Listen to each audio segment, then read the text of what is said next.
আসসালামু আলাইকুম, কেমন আছেন সবাই? আশা করি আল্লাহর রহমতে সকলেই ভালো আছেন। অ্যাকাউন্টিং ফ্যামিলির হিসাব বিজ্ঞান ধারাবাহিক প্রক্রিয়ায় আজকে আমি আপনাদের সামনে আলোচনা করব একাদশ দ্বাদশ শ্রেণী হিসাব বিজ্ঞান দ্বিতীয় পত্রের ষষ্ঠ অধ্যায় নিয়ে। অধ্যায়টির নাম হচ্ছে আর্থিক বিবরণী বিশ্লেষণ। এই অধ্যায় থেকে আজকে আমি আপনাদের সামনে আলোচনা করব যশোর বোর্ড 2024 সালে যে সৃজনশীল প্রশ্নটি এসেছিল সেটি নিয়ে। যশোর বোর্ড 2024 সালে আমাদের দুইটি সৃজনশীল প্রশ্ন আসে। আজকে আমি আপনাদের সামনে 10 নম্বর সৃজনশীল প্রশ্ন নিয়ে আলোচনা করব, যেটি আমাদের জন্য খুবই গুরুত্বপূর্ণ।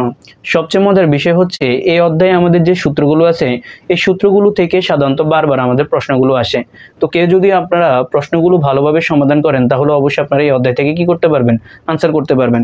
দেখেন আমাদেরকে যশোর বোর্ড 2024 সালে 10 নম্বর সৃজনশীল প্রশ্ন যেটি ছিল সেখানে কি বলছে, আমি অবশ্যই প্রশ্নটি আপনাদেরকে স্ক্রিনে দিয়ে দিব। সকলে প্রশ্নটি একটু মনোযোগ সহকারে শোনার জন্য চেষ্টা করেন।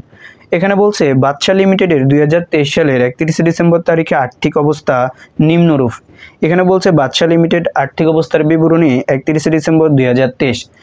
এক পাশে দিয়ে দিছে দায় ও মূলধন, আরেক পাশে দিয়ে দিছে সম্পদ।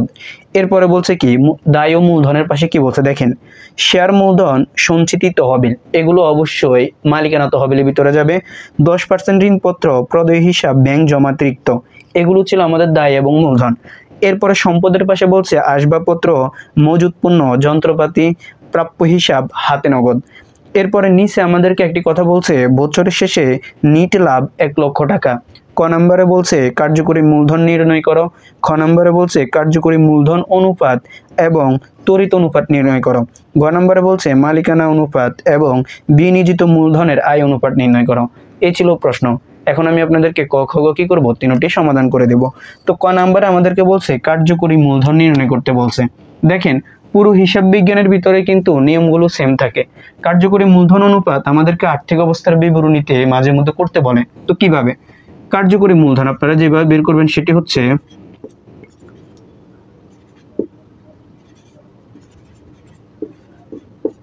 কার্যকরী মূলধন সমান সমান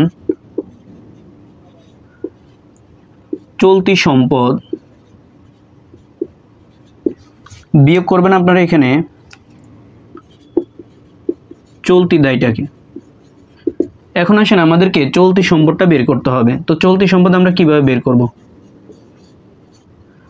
চলতি সম্পদ বের করব, চলতি সম্পদ যতগুলো থাকবে সবগুলো আপনি যোগ করে দিবেন। আমাদের এখানে কি কি আছে দেখেন, আমাদের দেওয়া আছে এখানে মজুদ পণ্য, এটা একটি চলতি সম্পদ। তো আপনারা এখানে লিখবেন মজুদ পণ্য। এরপর আপনারা এখানে যোগ করবেন প্রাপ্য হিসাব। এই প্রাপ্য হিসাবটা আপনারা এখানে কি করবেন, যোগ করবেন। তারপরে যোগ করবেন আপনারা এখানে হাতে নগদ, হাতে নগদ। দেখেন আসবাবপত্র এবং যন্ত্রপাতি এগুলো হচ্ছে স্থায়ী সম্পদ, এগুলো চলতি সম্পদের ভিতরে আসবে না। তাহলে আমাদের এখানে মজুদ পণ্য ছিল কত, 80,000 টাকা, সেটি আমরা এখানে কি করব, যোগ করব। এরপরে আমাদের ছিল প্রাপ্য হিসাব ছিল 70,000 টাকা, এই 70,000 টাকা আমরা এখানে বসাবো। এরপর আমাদের হাতে নগদ ছিল 20,000 টাকা। সবগুলো যখন আমরা যোগ করব তখন চলতি সম্পদের পরিমাণ আসবে 1,70,000 টাকা। এরপর আমাদেরকে এখানে বের করতে হবে চলতি দায়। কি বের করতে হবে, চলতি দায়। তো চলতি দায়ের পাশে যান, আপনারা দায়ের পাশে গেলে দেখবেন আপনাদের দেওয়া আছে এখানে প্রদেয় হিসাব, এটি আপনার জন্য একটি চলতি দায়।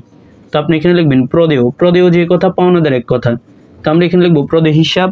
এরপর আমরা এখানে লিখবো ব্যাংক জমাতিরিক্ত, ব্যাংক জমাতিরিক্ত এটি একটি চলতি দায়। তাহলে দেখেন আমাদের প্রদেয় হিসাবের পরিমাণ দেওয়া আছে 50,000 টাকা। এরপর আমাদের ব্যাংক জমাতিরিক্ত টাকা দেওয়া আছে 20,000 টাকা। দুইটি যোগ করলে আমাদের এখানে আসবে 70,000 টাকা। এই 70,000 টাকা হচ্ছে আমাদের চলতি দায়ের পরিমাণ। তো আপনি কি করবেন, এখন চলতি সম্পদ পেলাম কত, 1,70,000 টাকা। এরপরে চলতি দায় পাইছি কত, 70,000 টাকা। বিয়োগ করলে আপনাদের এখানে আসবে 1 লক্ষ টাকা। এটি হচ্ছে আপনাদের জন্য কার্যকরী মূলধনের পরিমাণ। তো আশা করি ক নাম্বারটি বুঝতে পারছেন। এখন আমরা খ নাম্বারটি সমাধান করে দেব। এখন আমি আপনাদেরকে খ নাম্বারটি বুঝিয়ে দেব। এখানে খ নাম্বার বলছে কার্যকরী মূলধন অনুপাত এবং তড়িৎ অনুপাত নির্ণয় করো। তো আমরা এখানে প্রথমত খ নাম্বারে কার্যকরী মূলধন অনুপাত কিভাবে বের করে সেটি জানব। তো আমরা এখানে লিখে নিব কার্যকরী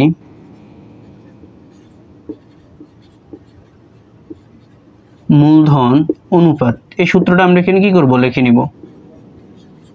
তো কার্যকরী মূলধন অনুপাতের সূত্র হচ্ছে কার্যকরী মূলধন ডিভাইডেড বাই চলতি দায়। চলতি দায় দ্বারা আপনারা কি করবেন, এখানে ভাগ করে ফেলবেন। সবচেয়ে মজার বিষয় হচ্ছে কার্যকরী মূলধন যে কথা, আপনাদের চলতি মূলধন একই কথা। এই সূত্রটি ভালো করে একটু মনে রাখেন, চলতি মূলধন যে কথা, কার্যকরী মূলধন এক কথা। এটি লিখে নিতে পারেন আপনার খাতায়। তাহলে আমরা কার্যকরী মূলধনের অনুপাত, দেখেন আমরা এখানে সূত্রটা বসাবো কার্যকরী মূলধন অনুপাত সমান সমান কার্যকরী মূলধন ডিভাইডেড বাই চলতি দায়। এখন কার্যকরী মূলধন কিন্তু একটু আগে আমি আপনাদেরকে ক নাম্বারে বের করে দিয়েছি যে কার্যকরী মূলধনের পরিমাণ ছিল আমাদের 1 লক্ষ টাকা, সেটি আমরা এখানে বসাবো। এবং ক নাম্বার আমরা চলতি দায়ের পরিমাণটাও বের করছি 70,000 টাকা। এই 70,000 টাকা আমরা এখানে বসাবো। এখন আমরা এটাকে কি করব, ভাগ করব। তো ভাগ করলে আমাদের এখানে কত আসে দেখেন, 1 লক্ষ টাকা ভাগ 70,000 টাকা। তাহলে আপনাদের এখানে কত আসে দেখেন, আসবে আপনাদের 1.42। এখানে আপনারা দিয়ে দিবেন কি, *1, এভাবে আপনারা দিয়ে দিবেন। অবশ্যই আপনারা এখানে 3 নিতে পারেন, যেহেতু আমাদের 2 এর পর 8 আছে, ক্যালকুলেশন করলে আপনারা দেখতে পাবেন। তো এইভাবে আপনারা কার্যকরী মূলধনের পরিমাণটা বের করবেন। এরপর আপনারা এখানে যেটি বের করবেন সেটা হচ্ছে ত্বরিত অনুপাত। তো আমরা ত্বরিত অনুপাত এখানে লিখে নিব।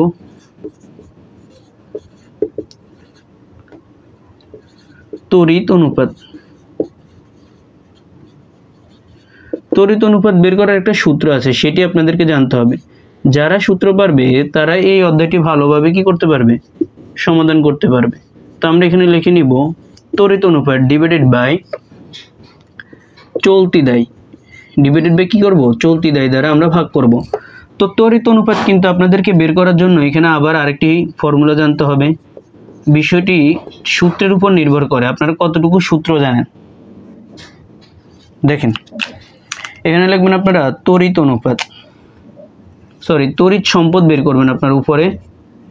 তো তড়িৎ সম্পদ বের করার একটা সহজ উপায় আছে, সূত্রগুলো রিলেটেড, কঠিন না।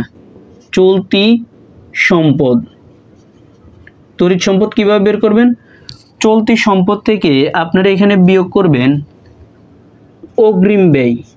কি বিয়োগ করবেন, যত প্রকার অগ্রিম ব্যয় থাকবে সকল প্রকার অগ্রিম ব্যয় আপনি বিয়োগ করবেন। যেমন এখানে একটি জিনিস থাকে, সেটা হচ্ছে অগ্রিম ভাড়া, যদি থাকে তাহলে এটি বিয়োগ করবেন। এরপর এখান থেকে বিয়োগ করবেন সমাপনী মজুদ। কি বিয়োগ করবেন, সমাপনী মজুদ। সমাপনী মজুদ বলতে বোঝানো হচ্ছে মজুদ পণ্যকে বোঝায়। এখানে আমাদের দেখেন সমাপনী মজুদ মানে হচ্ছে আমাদেরকে এখানে মজুদ পণ্য বোঝায়। তো আমরা এখানে চলতি সম্পদ কিন্তু একটু আগে আমরা পেয়েছিলাম 1,70,000 টাকা, একটু আগে আমি আপনাদেরকে ক নাম্বারে দেখিয়ে দিয়েছিলাম। এরপরে অগ্রিম ব্যয় কিন্তু আমাদের এখানে নেই। আমাদের এখানে একটা জিনিস আছে, সেটি হচ্ছে মজুদ পণ্য দেওয়া আছে। দেখেন সম্পদের পাশে মজুদ পণ্য দেওয়া আছে, সম্পদের পাশে যে মজুদ পণ্য দেওয়া আছে সেটি আপনার জন্য একটি সমাপনী মজুদ পণ্য। তো আপনি সেখান থেকে বিয়োগ করবেন 80,000 টাকা। এখানে সমাপনী মজুদ ছিল 80,000 টাকা, এটা আমরা এখান থেকে বিয়োগ করব। তাহলে আমাদের এখানে দেখবেন 90,000 টাকা আসবে। এই 90,000 টাকা হচ্ছে আমাদের জন্য তড়িৎ সম্পদ। তাহলে আমরা এখানে কিভাবে কাজ করব, দেখেন আমরা এখানে 90,000 টাকা বসাবো তড়িৎ সম্পদ, আর চলতি দায় কিন্তু আমরা ক নম্বরে বের করছি 70,000 টাকা। এখন আমরা যদি ভাগ করি তাহলে আমাদের এখানে কত আসে দেখেন, 90,000কে আমরা 70,000 দ্বারা ভাগ করব। তাহলে আমাদের এখানে আসবে 1.2, দেখেন 1.29 এটি আসবে আমাদের। তো আমরা এখানে লিখব *1। এভাবে আমাদেরকে তড়িৎ সম্পদটা বের করতে হবে। তো আশা করি আপনারা খ নম্বরটি বুঝতে পারছেন। এখন আমি আপনাদেরকে গ নম্বরটি বুঝিয়ে দেব। এখানে গ নম্বর আমাদেরকে বলছে মালিকানা অনুপাত এবং বিনিয়োজিত মূলধনের আয় অনুপাত নির্ণয় করো। তো আমাদের এখানে গ নম্বরে যেটি বলছে মালিকানা অনুপাত।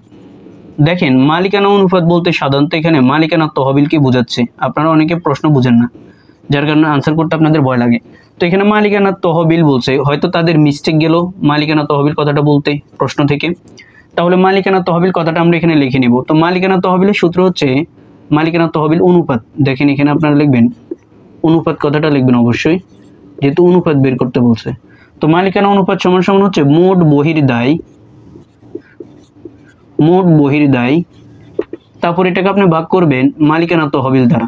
কিসের দ্বারা ভাগ করবেন, মালিকানা তহবিল দ্বারা আপনি ভাগ করে নেবেন।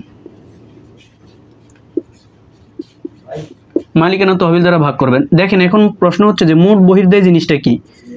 যারা আপনারা পূর্বের ক্লাসটি করছেন তারা অবশ্যই বলতে পারবেন। বহির্দায় হচ্ছে চলতি দায় চলতি দায়, এটাকে আপনি যোগ করবেন দীর্ঘমেয়াদী দায় দ্বারা। কিসের দ্বারা? দীর্ঘমেয়াদী দায়ের সাথে যোগ করে ফেলবেন। তাহলে দীর্ঘমেয়াদী দায় যদি আপনি যোগ করেন তাহলে আপনাদের এখানে কি আসে? চলতি দায়।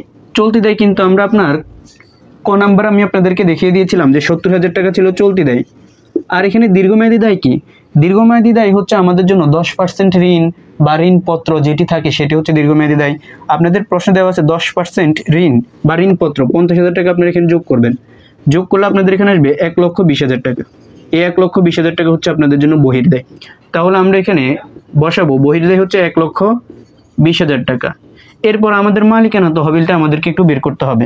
মালিকানা তহবিলের ফর্মুলা আছে, এটি একটু ভালো করে মনে রাখেন।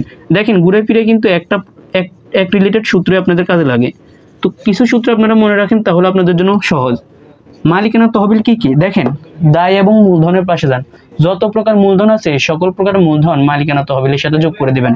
শেয়ার মূলধন, এটি আপনার জন্য একটি মালিকানা তহবিল। শেয়ার মূলধন, তাহলে আমরা এখানে শেয়ার মূলধন কথাটা এখানে বসাবো। যোগ করবো আমরা এখানে সঞ্চিতি তহবিল। দেখেন সঞ্চিতি তহবিল, তহবিল যতগুলো থাকবে সবগুলো যোগ করবেন। এরপর আপনারা এখান থেকে বিয়োগ করবেন ভুয়া সম্পদ। কি বিয়োগ করবেন? ভুয়া বা কাল্পনিক সম্পদটাকে আপনি এখানে বিয়োগ করবেন। দেখেন আমাদের এখানে শেয়ার মূলধনের পরিমাণ দেওয়া আছে 2,20,000 টাকা, 50,000 টাকা, এটি আমরা এখানে বসাবো। সঞ্চিতি তহবিল দেওয়া আছে আমাদের এখানে 1 লক্ষ টাকা, এটি আমরা এখানে বসাবো। তাহলে দেখেন দুইটি যোগ করব। আপনাদের ভুয়া সম্পদ কিন্তু এই প্রশ্নে নেই। ভুয়া সম্পদ হচ্ছে প্রাথমিক খরচ থাকে, এগুলো আমাদের নেই, কিন্তু 9 নম্বর প্রশ্নে কিন্তু এটি ছিল। তাহলে আমরা এখানে টোটাল পাবো 3,50,000 টাকা। এই 3,50,000 টাকা হচ্ছে আমাদের জন্য মালিকানা তহবিল। এখানে আমরা বসাবো 3,50,000 টাকা। এরপরে দেখেন 1,20,000 দ্বারা ভাগ করবেন। 1,20,000 ভাগ 3,50,000, তাহলে আপনাদের এখানে আসবে 0.34 ইস্টু লিখবেন 1, অর্থাৎ অনুপাত 1। এটি আপনারা অবশ্যই এখানে লিখে দেবেন। তো এ ছিল গ নাম্বারের আপনাদের প্রথম অংশ। এখন গ নাম্বারে আরেকটা জিনিস বলছে বিনিয়োজিত আয়ের অনুপাত বের করতে বলছে। তো এটি এখন আমি আপনাদেরকে দেখিয়ে দিব। পরের অংশ বলছে আমাদেরকে বিনিয়োজিত মূলধনের আয় অনুপাত নির্ণয় করো। তো আমরা এখানে লিখে নিব বিনিয়োজিত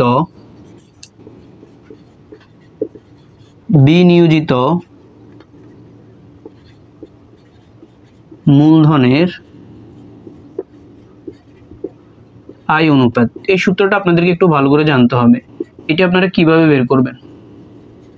এটি অনেক সময় আসে, অনেক সময় আসে না। তবে যদি প্রশ্ন আপনাদের কঠিন হয় তাহলে এই ধরনের প্রশ্ন আসবে। তো দেখেন এখানে কি বলছে, নিট আয় ভাগ করবেন বিনিয়োজিত মূলধন দ্বারা। কি দ্বারা? বিনিয়োজিত মূলধন। বিনিয়োজিত মূলধন সূত্রগুলা খুবই সহজ একটি বিষয়। যদি আপনারা চান তাহলে অবশ্যই আমরা লাইভ ক্লাসের মাধ্যমে এগুলো আপনাদেরকে সমাধান করে দেব। সকলে কমেন্ট করে জানাতে পারেন। বিনিয়োজিত মূলধনের সূত্র হচ্ছে নিট আয় বা নিট লাভ ডিভাইডেড বাই বিনিয়োজিত মূলধন। গুণ করবেন 100 দ্বারা। অনেকে কি করে এই সূত্রগুলো মুখস্থ করে। আমি আপনাদেরকে পূর্বে বলছি যদি কখনোই আয় বলে তাহলে আপনারা অবশ্যই 100 দ্বারা কি করবেন? গুণ করবেন। আয় লাভ, তারপরে যদি এগুলো বলে আয় লাভ বা মুনাফা যদি বলে তাহলে অবশ্যই আপনারা 100 দ্বারা গুণ করবেন। এখন আসেন, যেহেতু আপনাদেরকে এখানে নিট লাভ বলছে, আমাদের প্রশ্নে কিন্তু নিচে দিয়ে দিছে যে বছর শেষে নিট লাভ কত টাকা? 1 লক্ষ টাকা। নিটাই যে কথা আপনারা এখানে লাভও লিখতে পারেন বা লাভ বা মুনাফা এক কথা। তাহলে আমরা এখানে 1 লক্ষ টাকা লিখে নিব। এই 1 লক্ষ টাকাকে এখন বিনিয়োজিত মূলধন যেটা আছে সেটা দ্বারা ভাগ করব। দেখেন আমরা এখানে 100 লিখে নিব। তো বিনিয়োজিত মূলধনের পরিমাণটা আমরা কিভাবে বের করব? দেখেন বিনিয়োজিত মূলধন। দেখেন বিনিয়োজিত মূলধন আমরা কিভাবে বের করব? বিনিয়োজিত মূলধনের সূত্র আছে একটি, সেটা হচ্ছে মালিকানা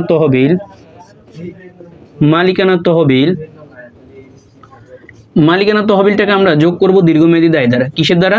দীর্ঘমেয়াদী দায় দ্বারা আমরা এখানে যোগ করে ফেলব। দেখেন মালিকানা তহবিল কিন্তু আমি আপনাদেরকে একটু আগে দেখিয়ে দিয়েছিলাম। আমরা কত পেয়েছিলাম মালিকানা তহবিল? 3,50,000 টাকা। এবং আমরা এখানে দীর্ঘমেয়াদী দায় আমাদের প্রশ্ন ছিল 50,000 টাকা, সেটি আমরা এখানে বসিয়ে দেবো, মানে ঋণপত্র যেটি আছে। তাহলে আমাদের টোটাল হবে এখানে 4 লক্ষ টাকা। এই 4 লক্ষ টাকাই হচ্ছে আমাদের জন্য কি? বিনিয়োজিত মূলধন। তো আমরা বিনিয়োজিত মূলধন 4 লক্ষ টাকা এখানে বসিয়ে দেব। তাহলে দেখেন আমাদের এখানে কত আসে? 1 লক্ষ টাকা ভাগ করব 4 লক্ষ টাকা দিয়ে, গুণ করবো 100 দ্বারা। তাহলে আমাদের এখানে দেখবেন 25% আসবে। কত পার্সেন্ট আসবে? 25%। এটি হচ্ছে আমাদের বিনিয়োজিত মূলধনের আয় অনুপাত নির্ণয়। তো আশা করি পুরো প্রশ্ন আপনারা বুঝতে পারছেন। যদি বুঝতে সমস্যা হয় তাহলে অবশ্যই আমাদেরকে কমেন্ট করে জানাতে পারেন। সকলে ভালো থাকবেন এবং আমাদের ফেসবুক পেজের সাথে যুক্ত হতে পারেন। আমরা সেখানে নিয়মিত আমাদের এই রিলেটেড প্রশ্নগুলো সমাধান করে দিই এবং আপনাদের যারা অ্যাডমিশন ভর্তি পরীক্ষা দিবেন তাদের জন্য আমরা প্রশ্ন সমাধান করে দিয়ে থাকি। সকলে আমাদের ফেসবুক পেজের সাথে যুক্ত হতে পারেন এবং ইউটিউব চ্যানেলটি সাবস্ক্রাইব করে আমাদের পাশে থাকতে পারেন।